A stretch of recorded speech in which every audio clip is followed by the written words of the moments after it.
Hello, everybody. My name is Henry Varela, and I want to welcome you to the ID My Athlete podcast. Today, we're very honored to have with us not only an ID My Athlete partner, but I got to go through this resume real quick. A West Las Vegas, a New Mexico native, West Las Vegas star basketball player, Adams State girls basketball star player and Hall of Famer. We have international professional basketball player, business owner of Mentality Solutions, as well as an inspirational speaker and published author, Vera Jo Bustos. How are you doing today, Vera Jo? Awesome. Thanks, Henry. Hey, you got it, and I know you're busy, and we really appreciate your time. And I would be remiss if I didn't go through your whole resume, because and that's just a snapshot of your resume. Those are just some of the things you've done, but I really want to give those out there who are not aware of you or what you do. I really want them to know kind of where you're coming from and what you're doing. Yeah, because I'm old now, right? I'm not as relevant anymore. People are like, who's that old lady?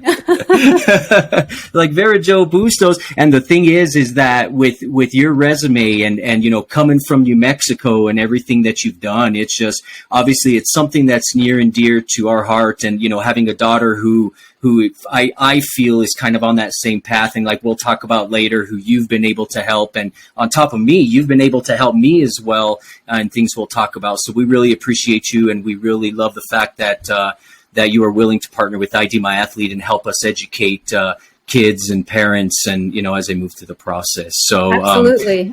You think of ID My Athlete almost as a grassroots program for New Mexico athletes, and I'm sure in the future is going to branch out to be a national scaled thing. But grassroots for New Mexico, that's something that I think for us is something that's near and dear to our hearts, right? How can we help these athletes? And that's exactly it, Vera Jo. That's, when we start this, and, coming from New Mexico, I was a Division II athlete, you were a Division II athlete, and, growing up, and especially you, we're both Northern New Mexicans, right? You were out of Las Vegas. I was out of Pecos. And, being from Northern New Mexico, well and dandy that we grow up, with those dreams, right? And especially those dreams, and this is what you definitely took on and kind of moved forward with, but with the small Northern New Mexico communities, especially back in the 90s, right? Where basketball was king, right? Basketball was the thing we all wanted to do and everything. And, to kind of jump in with that, Vera Jo, and kind of as you started off and everything going with that. Like I mentioned in my intro, you're a West Las Vegas, basketball star, as I put it, right? And I don't want to put this lightly. For those of you, once again, who may not be aware with Vera Jo, let me throw a couple stats at you real quick. And you let me know if these are still the school records, and I'm sure, and who knows, right? But they are impressive nonetheless, because when I was looking these up, I'm like, wow. As a high school player, you had school records in points scored with almost 2,100 points scored, over 930 rebounds, over 530 assists, over 330 steals, and 125 games started. Wow, Vera Jo. The one thing I'll ask you, and like you said, that's back in high school, right? And that's been a while, but why don't you share with the audience a little bit, growing up in Northern New Mexico, what was it about basketball that really drew you to the game? To answer that question, I feel like I have to go back to when I was probably a toddler, and I grew up in the gym. Both of my uncles from both sides of the family, Fabian Trujillo from my mom's side, David Bustos from my dad's side, were both West Las Vegas boys coaches. So naturally, I grew up in the gym, and it was just something that came second nature to me to want to emulate those athletes that I was watching, right? Those were my first role models. And slowly, as I started going through the system myself, I then realized with 3 younger sisters also at home that I was that role model.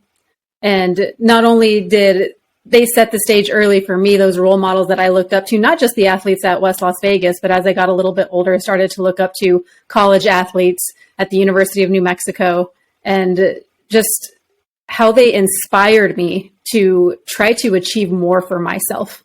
And so once I got into high school and broke a couple records, all state, all that kind of stuff, I then realized, younger athletes coming up to me, traveling to St. Mike's, traveling to Pojoaque, and people coming up to me after the games asking for autographs. That's when it hit me like, wow, now I'm that athlete. Now I'm that person. And so that also gave me a different kind of fire, that I'm not just doing this for me. I'm trying to lay the groundwork for the future generations that are coming up. And I think at such a young age, Vera Jo, that, we have a lot of athletes, and New Mexico really does have a lot of good athletes, throughout the state. Agreed. And I think, I've mentioned this in other podcasts to some of the athletes we talked about. I think one of the, thorns in the side of being an athlete in New Mexico is that we don't get a lot of attention, especially our high school. You don't have a lot of big schools coming in to recruit. You don't have a lot of, so it takes a little bit more work to be seen and done. But obviously there was something within you at a young age that was really a driving force in your mind that told you, I want to work. I want to get to the next level. I want to do things. And you especially know, more than I do, especially dealing in the mentality sector with athletes and business professionals and everybody else, of how challenging that can be for some people. What do you think it was? Like you said, you had those mentors around you that you could kind of look up to and see, and then others started doing that with you. But what do you think was that, aside from that, what was that inner driving force in you that just was feeding you to really push forward and to really mentor those younger youth as well? Well, now with the work that I do, I actually have a definition for it. And you won't find this on Google because it's totally a term that I made up. But Leah would fall into this as well. Your daughter, for those who are listening. I call it an achiever's mindset. Okay, so an achiever's mindset, we think, and majority of the listeners probably fall into this category. So at an early age, you've probably been used to achieving, succeeding, been the very best at what you've been doing, whether it's just at your school, in your city, in the state, whatever it is. And as you continue to go up in levels, where you think elementary to middle school to high school to college to pro, whatever it is, we achieve this goal. And then we're already looking to the future, like what's next?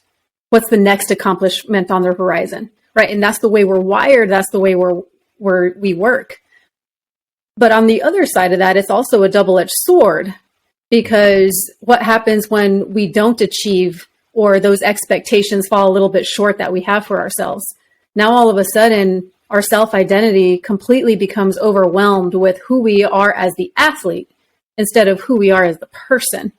And so whether it's a setback with an injury, whether it's the end of a career, whether it's your choice or not, sometimes we kind of struggle with that.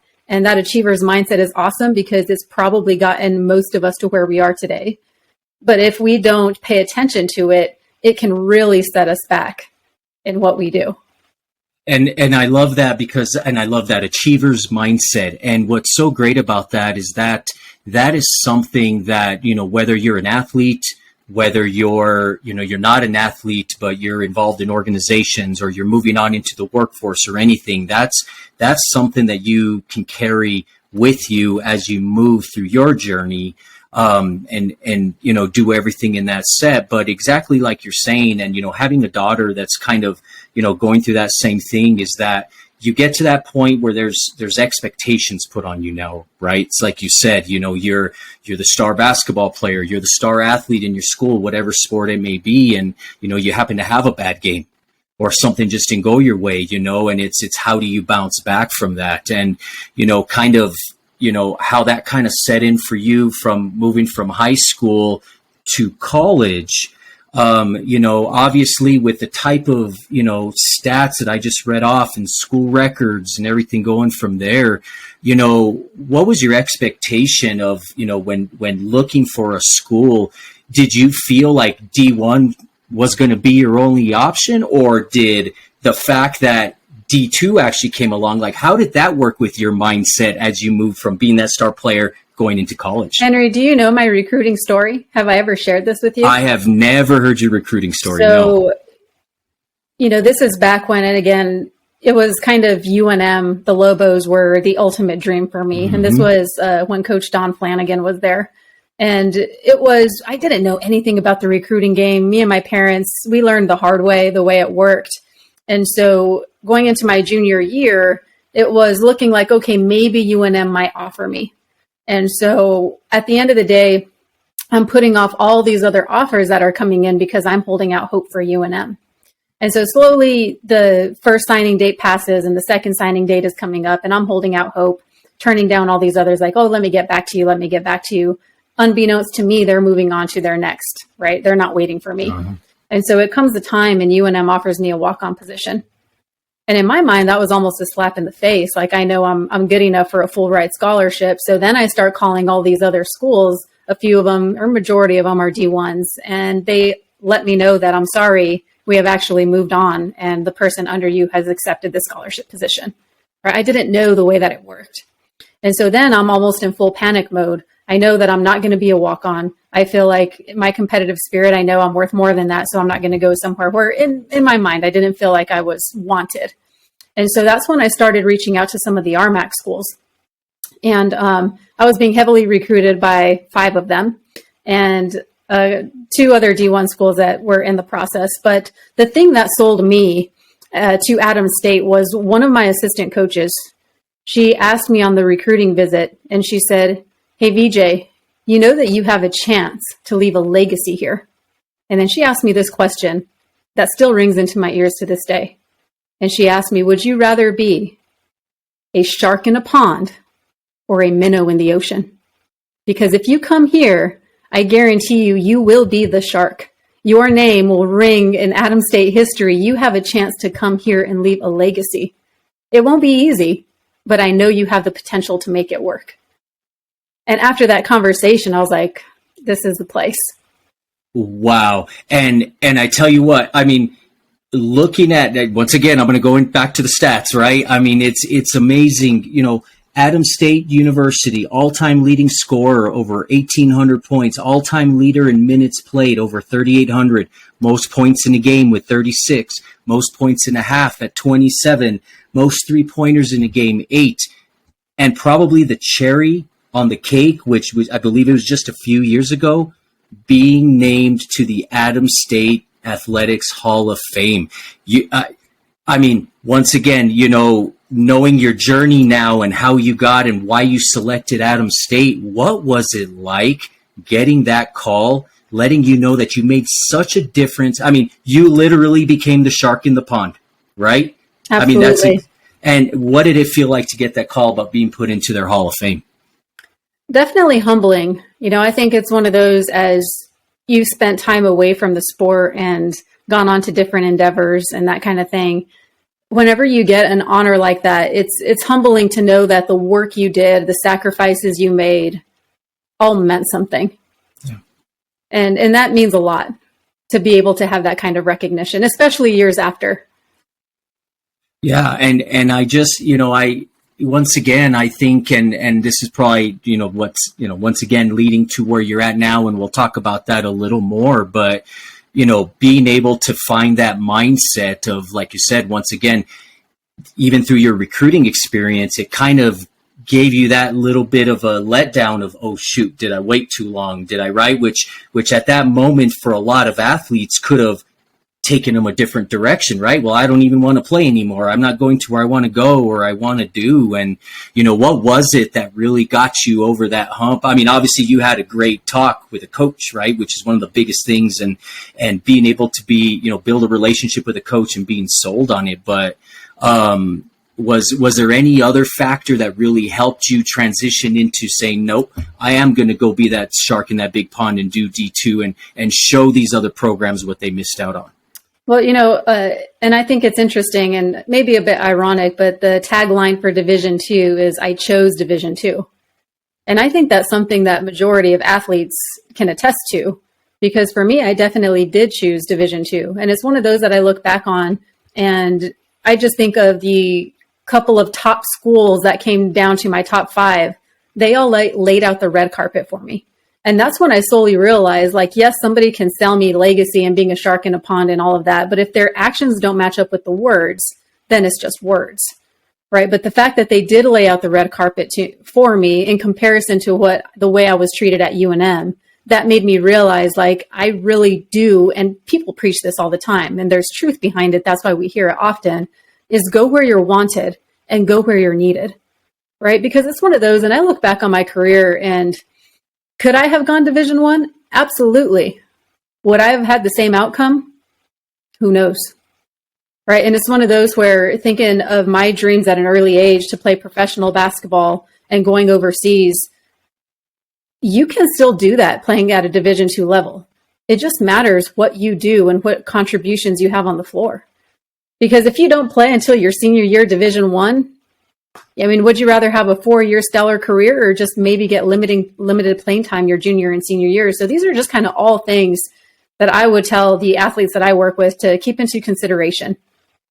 And once again, another thing that I love, because that's one of the things we really try to work with our athletes with ID My Athlete as well. And why, obviously, because I've had some experience, my daughter's had some experience in working with you. So we knew the natural fit, but also, knowing and being able to point our athletes in the right direction of people who've lived what they're going through right now. And knowing, and I think I hear this from a lot of athletes and stuff. Well, my fear is that if I don't go D1, people think I have failed because I was this star player. I was doing this. And the one thing I've always kind of shared, and this was especially, I tell my kids this all the time, is that what's meant to be will be. And it usually does, right? Hindsight's 20/20. We can look back on things and know, okay, yeah, it worked out, everything was fine. But at that minute, you're thinking it's over. People are going to think lesser of me and such. And is that what you deal with a lot of athletes now, of just that self-doubt of people are going to think different of me if I don't do this or go to this specific institution? And absolutely. And it's, I have these conversations with majority of my high school clients. And one of the biggest things I always come back to is they're always talking about they. And I always ask, well, who is this collective they? Do they even have a face? Do they even have a name? Who is they?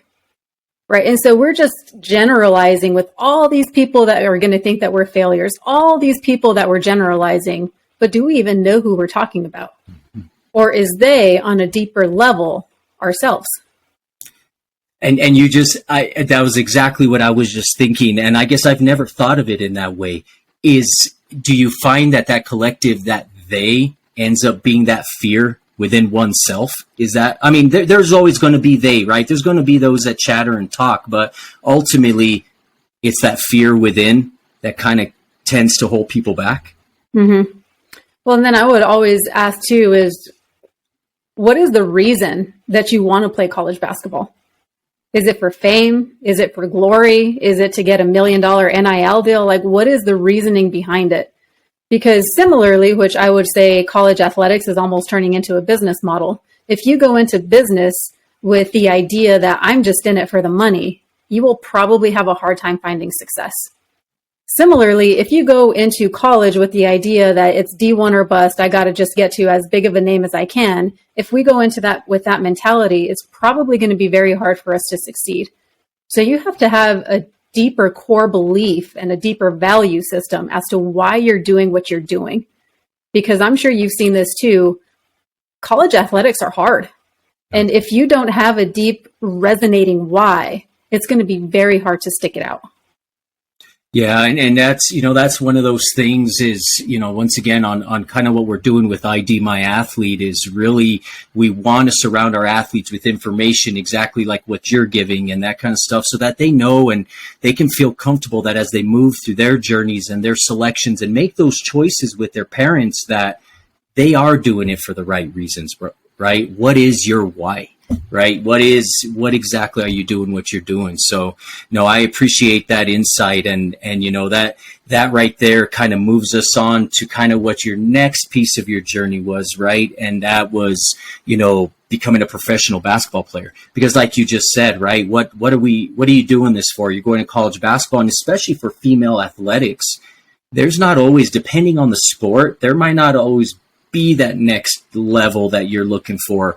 People think of in the male sports, the NBA, the Major League Baseball, different things. But in female sports, I'm trying to think if the WNBA was around at that time or what. But a lot of times, athletes like yourself were having to go overseas, and get that call. Yep. And in your, we're going to talk about this a little more here in a second, because especially going into the next chapter of your life, and this is in your book. Tell us about that part of when you finish college basketball, you graduate from Adams State, you got your master's from Adams State. That next journey of getting that call to become a professional. How did that process work for you? Well, yeah, that's an entire 20-minute conversation in itself. Right. In a nutshell. In a nutshell, I would say, I guess just the main differentiator, and again, it's going from high school to college to pro, and one of the main differentiators I saw out there was I was the only Division II athlete. And so imposter syndrome became very, very big. And the doubt in myself became very, very real. And so I had to figure out in that moment, if I was going to make it, I had to create an edge for myself that separated me from all of my opponents. And it was not going to be anything to do with my physical attributes, because I was one of the shortest. I couldn't jump the highest, one of the slowest, like you name it. And I'm athletic, don't get me wrong. But when you get to that professional level, everybody's athletic. Crazy athleticism. And so it was there that I understood, and I kind of toyed around with this in college athletics. I got my degree in sports psychology. I was so just immersed in it and excited about what it could do for me. When I was playing professional basketball, that's when I realized that if I wanted to actually make it through the season, because I'm not so sure how many listeners know, but in European basketball, you typically have about 10 days to prove yourself. And if you don't have what it takes, they cut you, send you home, and it's next foreign player up. Yeah. And so I had to figure it out really, really quick, because I only had 10 days. And I had to learn how to get over that imposter syndrome, how to get over those doubts, how to get over those self-limiting beliefs I put on myself, and use the mental game to work in my favor instead of working against me. Yeah, and that's exactly, and a mindful journey, that's what we're going to talk about next, because it goes along with your professional career. And, you talked about giving that 20-minute piece. What I recommend for everybody, and just so you know, at the end of this podcast, I am going to give some information. We are going to give away a book to someone who's listened to this podcast, and anybody, because this was great. I know, my daughter Leah read it, and I said, I need to read it, I want to read it. It was phenomenal. And talk about, giving insight to your journey and those challenges that you faced, like you said. And I think what really hits me now after reading your book and listening to you right now, give that little piece, is hearing the 10 days, because you're going to a foreign country where you don't speak the language. You don't know a single soul. You can't even read the signs to know, where am I going? Am I going the right way? And I'm hoping my driver takes me to where I need to go. To the point to where you're able to find a comfortableness within yourself, with the people you meet, the challenges you faced on the court, and how you, like you said, the mentality to overcome them. Your book had me enthralled from the first page to the end, because you want to know, it's, in most people's minds is, it's always a great story and a great ending, which it was for you, but there were challenges in between, and how did you circum them, right? What were those things? Just to give us a little insight, because I want people to read the book, but what were those things that kept you going and kept you saying, don't just give up now, I can see this through? Well, it'll be one of those where you read the book and I'm constantly battling my own self, right? Like, I'm going to be better. And then I just start all over again. And it's one of those, you talk about the challenges, and maybe I'm bursting the bubble for those who haven't read the book, but in 8 months, I only won 2 games. Let me just say that again. In 8 months in my professional career, I only won 2 games. That was the worst year of my entire athletic career. Harsh. And so I wasn't only battling internal mental gremlins, as I would call them, but we were losing just about every game.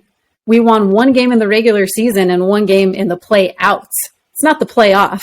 if you're one of the two bottom teams, you play in what's called the play outs to see whether your team stays in the top division or if it goes down. That's how brutal it is out there.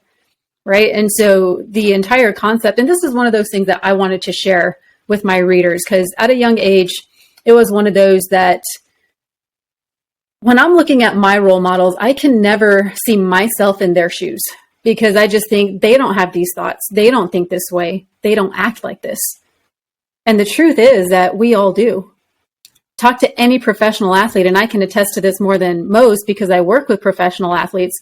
They have their own crisis and confidence just as you would as a high school athlete. It's all across the board.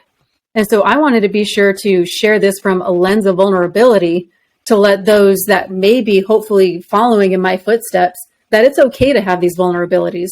But let me show you the way to kind of create the blueprint on how to get yourself out whenever we do have these mental, terrible gremlins that we deal with. Yeah, and that's one of the main reasons, obviously, that we really wanted to have you on as well, because we want our athletes, we want our parents listening and knowing the process isn't always easy.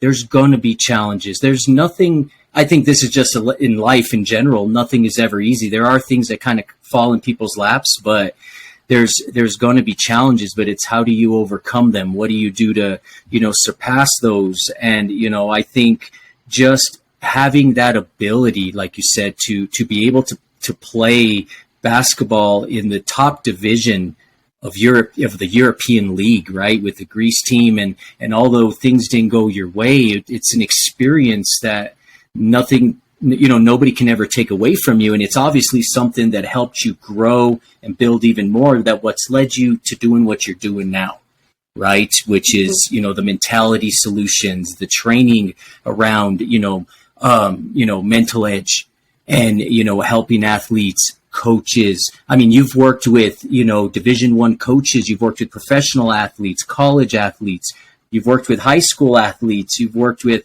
parents, and I think that's one of those things that before we kind of dip into what with what you're doing now and kind of giving that information, is what really got you interested, Vera Jo, into the mentality space, especially with sports, right? I mean, and not necessarily just sports, right? You work with a lot of athletes, but you also work with a lot of business professionals, right? Because I think the mentality part's the same.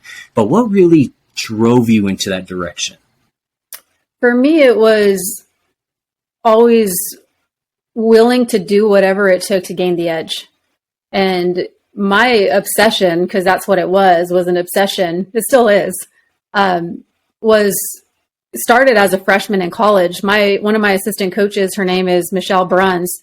She is the one who got me started on the mental game.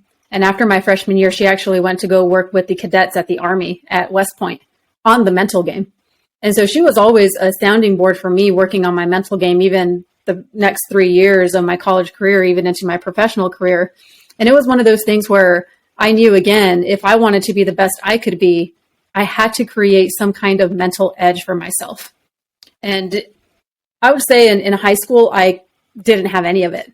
You talk about a soft athlete, I can tell you that I was one of those soft athletes in high school. And I really was, because I look back at it and I didn't have that toughness, which is awesome, because if I can grow into that, and I'm not saying I'm completely mentally tough, but in comparison to where I was, I absolutely am. Because mental toughness, confidence, resiliency, those are all things that can be taught. And I think that's one of those things that sometimes we as achievers, as human beings, sometimes get caught up in thinking, oh, well, that's just not who I am. And I would agree, you weren't born to become a great shooter. You have to work at it. And something that I something that I constantly say is the first source of inner confidence comes down to your practice and your preparation. And most athletes, there's 3 gears that I place these into. The first gear is your strength and conditioning. Obviously, we know that we have to be in great shape, right? Think about Steph Curry. He wouldn't be the best shooter on the planet if he wasn't in great shape. Mm-hmm. We know that inherently. So number 1 is your strength and conditioning. Number 2 is your physical skill set. If you want to be a great athlete, you have to master the physical skills that correlate with what you're trying to achieve. Most of the time, if you think about majority of high school athletes, even majority of college athletes, only spend their time working on those first 2 gears. The third gear is the mental game. And the thing with these three gears, and that's why my logo is a gear, is when one of those gears gets stuck, the other two also stall, right? And so classic example I like to use is, say we're coming back from Thanksgiving break or Christmas break and we didn't condition like we should have, and we come back and that strength and conditioning gear gets stuck, right? We're not in shape. Well, that also causes our physical skill set gear to stall, because now we're making sloppy passes. Now we're not able to get up and down. My legs are giving out. I can't reach the rim. And then what does that do to our mindset? We're probably not willing to give the same effort. We're not playing to the ability that we know how.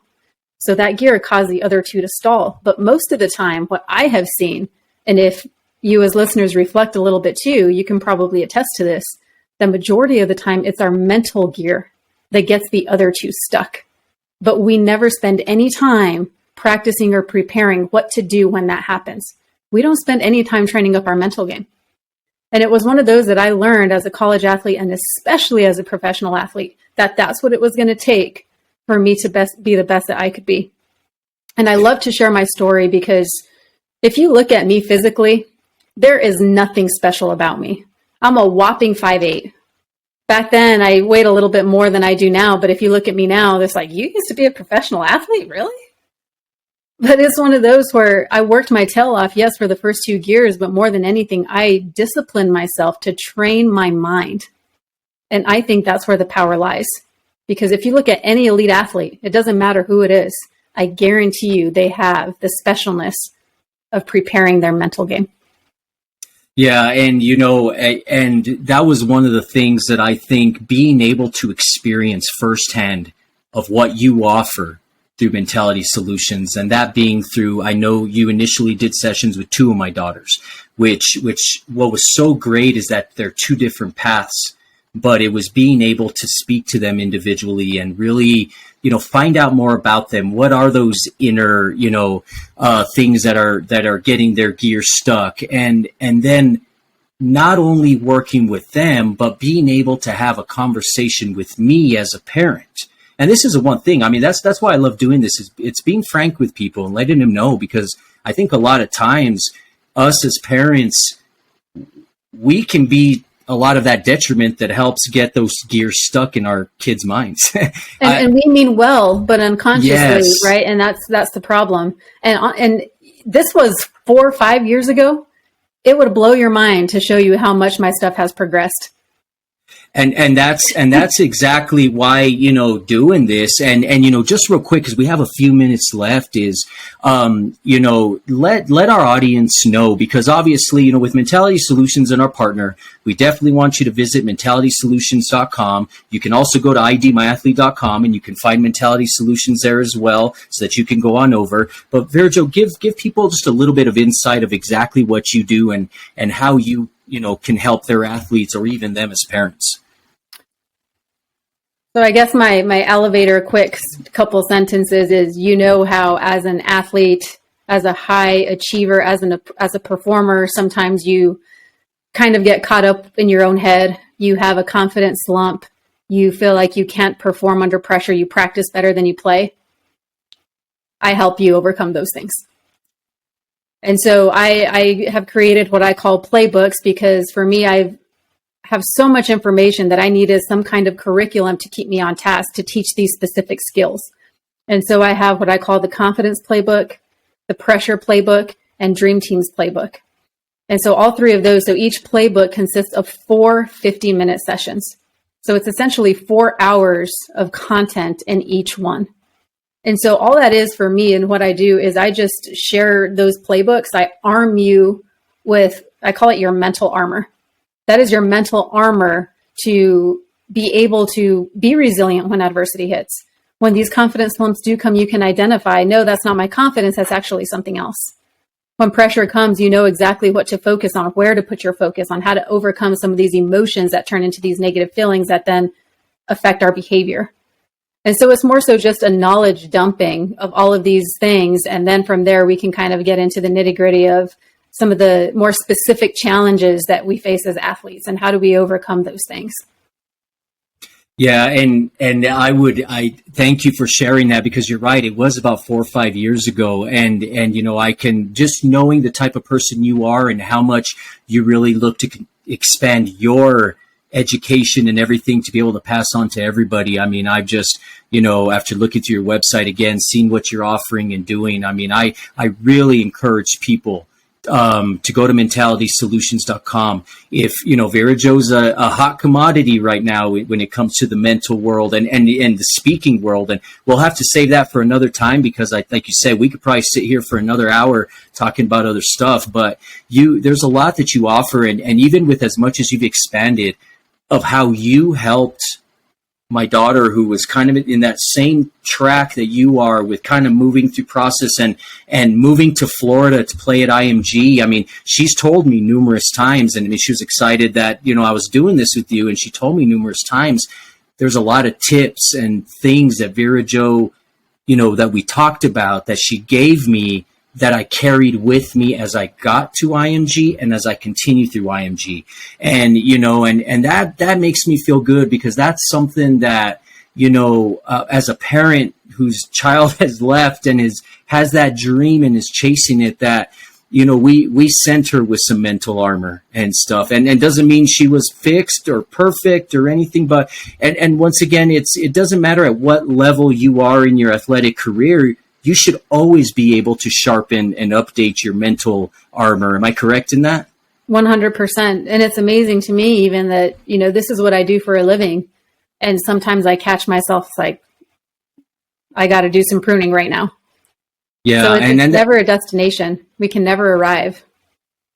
Yeah. And I mean, and that's, that's the main thing we want our athletes to know, is that no matter what you do through your process, as you move on, college, professional, whatever it is, there's always going to be an opportunity. And now of Vera Jo Bustos if you didn't. And, you can visit mentalitysolutions.com to learn, not only more about Vera Jo Bustos, but to also obviously take a look at what she's offering, the services, and to see how you can become involved with that. And, once again, Vera Jo, we want to thank you for your time. We know you're very busy, and, you're always moving on to different trainings, and we'd love to talk to you here again in the future, because I think as we move along and do this stuff, I think there's a lot of valuable insight you can give folks. And like I said earlier, folks, if you haven't, read this book yet or didn't even know about it, A Mindful Journey, you can find it on Amazon.com. You can find it at Barnes and Nobles. You can find it on mentalitysolutions.com, where you can, place your order there. I really encourage you to do that. And like I said, what we're going to be doing is that after you've listened, you go to where you go to click on the podcast. We're going to have a sign up area where you can sign up for the drawing to win a copy of A Mindful Journey, because we want, a lucky listener of this to definitely, be able to read that, because the journey is outstanding. And I think it really, I know in me, helped me evaluate kind of, those times where I went through tough situations and how I got out of it. So, once again, we want to thank everybody for tuning in. Vera Jo, thank you so much once again for joining us today. We really appreciate it. We look forward to working with you and continuing on this partnership. And, we encourage everybody to follow Mentality Solutions on social media. We encourage you to follow ID My Athlete on social media. That's where, we have a lot of our announcements. We're doing Mentality Monday every Monday with some great tips coming straight from Vera Jo Bustos. These are just great tips and things that you can read to start off your week, to really know, how can I get my mindset and, really get that mental edge as I, trek on to this next week. So, Vera Jo, anything you want to leave us with? Is there anything you want to finish up with before we go? The last thing I would just say is there's always room to grow. Don't let your frustration get in the way of that growth. Because as an achiever, which I would argue probably every listener on here is that achiever, your frustration is the biggest hindrance to your growth. So just be sure to keep that in check. We hold ourselves back more than anybody else ever does. I couldn't have said it any better. Thank you so much, Vera Jo. Great tip. We look forward to talking to you soon. And thank you again for joining ID My Athlete, everybody. We'll see you in our next podcast. Thank you.